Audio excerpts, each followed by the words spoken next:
Halo teman-teman semua, perkenalkan nama saya Yohanes Citra Simamora dari Universitas Pembangunan Jaya, Program Studi Sistem Informasi. Nah, kali ini saya akan mempresentasikan membahas terkait proposal perancangan Sistem Informasi Manajemen Inventory menggunakan pendekatan Object Oriented Analysis dan Design atau yang sering kita sebut dengan OOAD. Nah, kita lanjut ke dalam latar belakang mengapa saya memilih penelitian ini. Oke, sebentar. Nah, oke.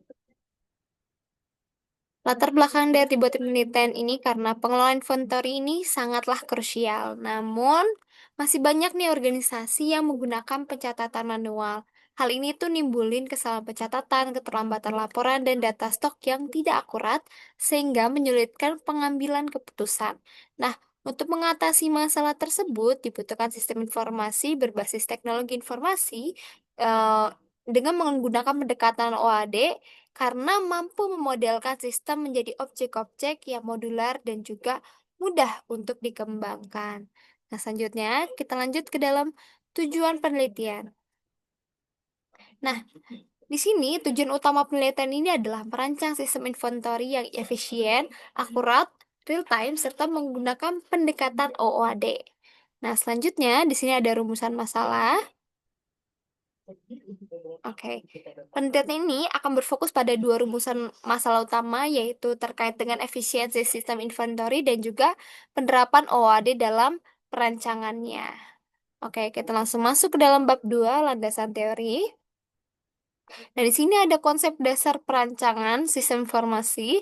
Bab ini membahas terkait landasan teori yang digunakan dalam perancangan sistem informasi manajemen inventory berbasis OOAD. Nah, di sini pengertian perancangan sistem informasi. Perancangan sistem informasi ini adalah proses menerjemahkan kebutuhan pengguna dan bisnis ke dalam desain sistem yang terstruktur mencakup arsitektur, proses bisnis, kemudian basis data, antar mukanya. Nah, dalam penelitian ini, kita menggunakan pendekatan OOAD karena memudahkan pengembangan, pemeliharaan, dan juga penyesuaian sistem di masa depan. Oke, selanjutnya di sini ada peran perancangan sistem terhadap efisiensi operasional. Nah, perancangan sistem yang baik dapat meningkatkan efisiensi operasional dengan mengotomatisasi proses. Nah, ini mengurangi kesalahan pencatatan dan menyediakan informasi secara cepat dan juga akurat. Nah, pada sistem inventory, hal ini memungkinkan pengelolaan stok dan pelaporan secara real time. Oke, kita lanjut untuk desain basis data. Nah, basis data ini berfungsi sebagai media penyimpanan data inventory. Desain basis data yang baik mengurangi redundansi dan menjaga agar data tetap konsisten. Nah, dalam OOAD, desain basis data ini diselaraskan dengan kelas diagram agar sesuai dengan struktur sistem.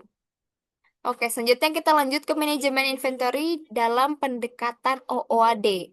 Nah, di sini ada inventory sebagai objek. Nah, dalam OOAD, sistem inventory dimodelkan sebagai kumpulan objek seperti barang, transaksi, dan juga pengguna. Pendekatan ini membuat sistem lebih modular, fleksibel, dan mudah untuk dikembangkan. Nah, selanjutnya kita akan membahas terkait permasalahan inventory tradisional.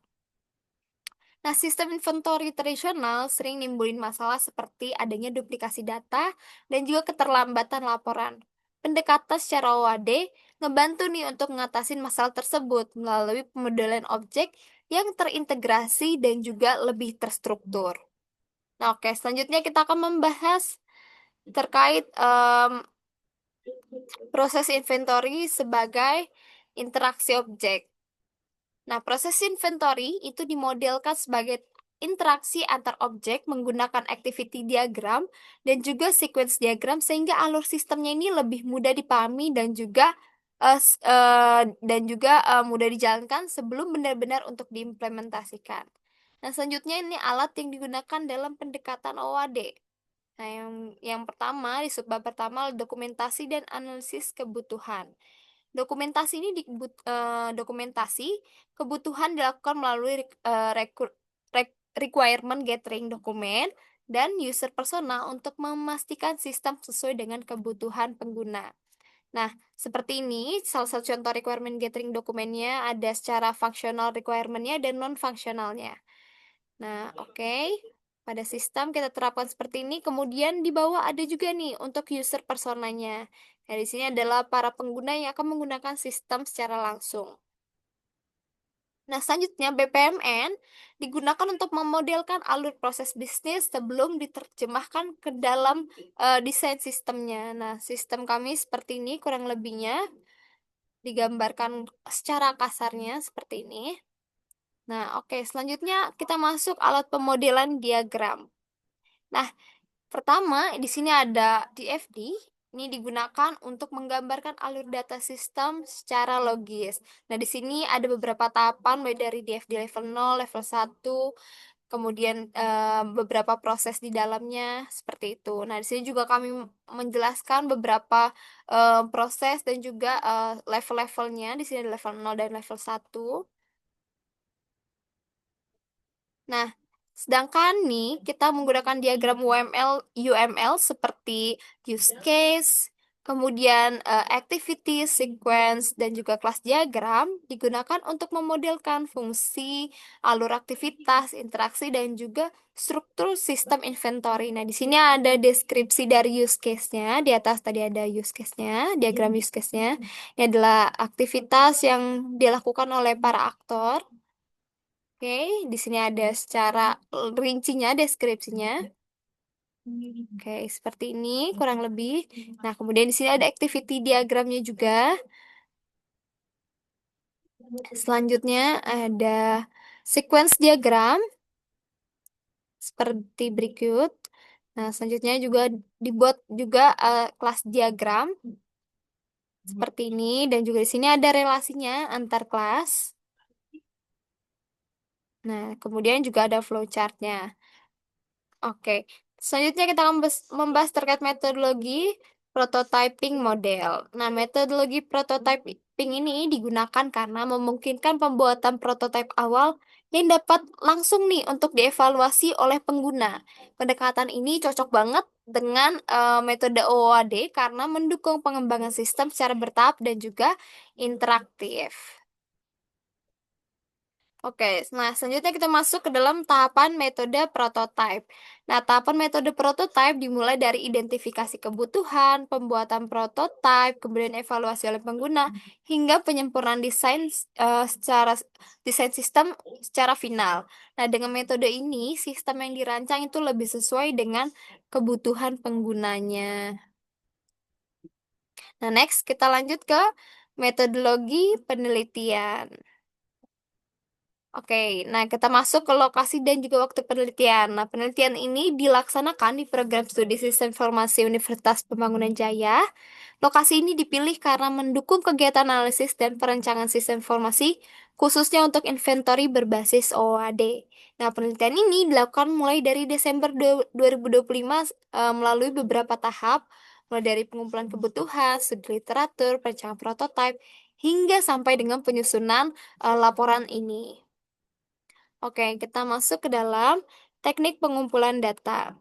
Nah, di sini yang pertama observasi dilakukan secara daring untuk memahami praktik pengelolaan inventory di berbagai organisasi. Dari observasi ini ditemukan bahwa pencatatan manual masih sering digunakan dan menimbulkan masalah seperti human error dan keterlambatan update stok. Nah, selanjutnya di sini ada dokumentasi dilakukan dengan menganalisis jurnal-jurnal terkait dengan sistem inventory berbasis web dan juga secara mobile. Nah, jurnal-jurnal ini menjadi referensi dalam pemilihan metode prototipe dan juga perancangan sistem inventory. Nah, di sini kami sudah mencantumkan judul penulis, kemudian link untuk kepada jurnal-jurnal dan sebagainya.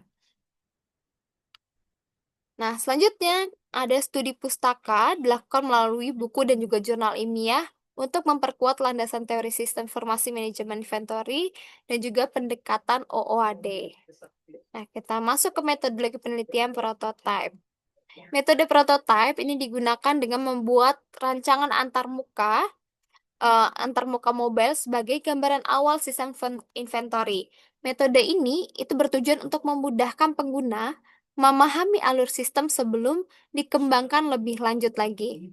Nah, prototype terdiri dari dua tampilan utama, yaitu home screen yang menampilkan ringkasan kondisi stok serta halaman manajemen stok untuk pencatatan barang masuk dan juga keluar. Seluruh tampilan itu dirancang sederhana dan fokus pada fungsi intinya masing-masing.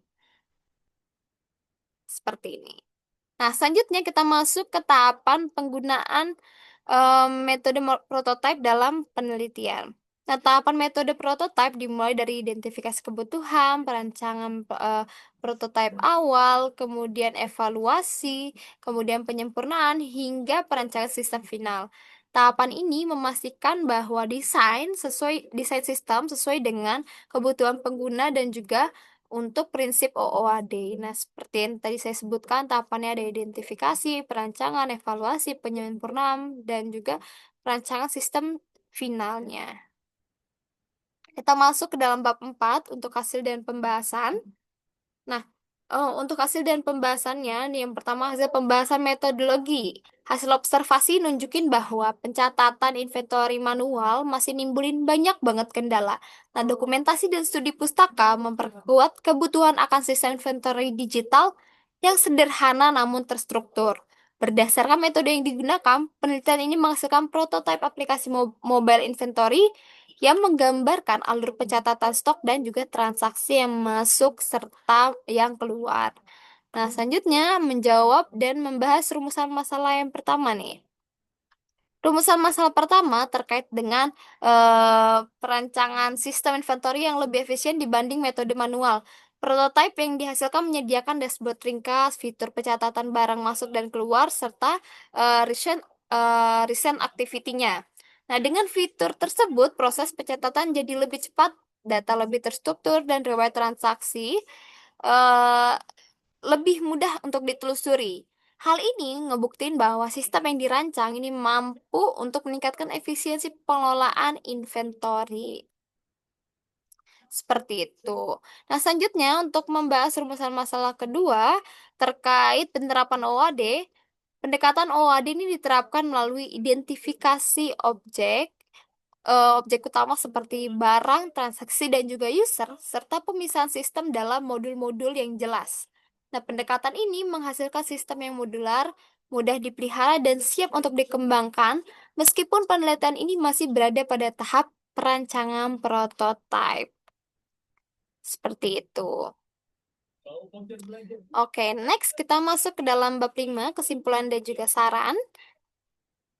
Kesimpulan pertama, sistem inventory berbasis mobile yang dirancang itu terbukti lebih terstruktur dan efisien dibandingkan metode manual serta memudahkan pencatatan dan pemantauan stok. Kesimpulan yang kedua, penerapan pendekatan OAD berhasil menghasilkan rancangan sistem yang modular, fleksibel, dan mendukung pengembangan di masa depan. Nah, kemudian di sini kita akan membahas terkait saran. Sebagai saran pengembangan, sistem dapat ditambahkan fitur pencarian, filter, ekspor laporan, kemudian notifikasi stok menipis, serta integrasi barcode atau QR code. Selain itu, pengujian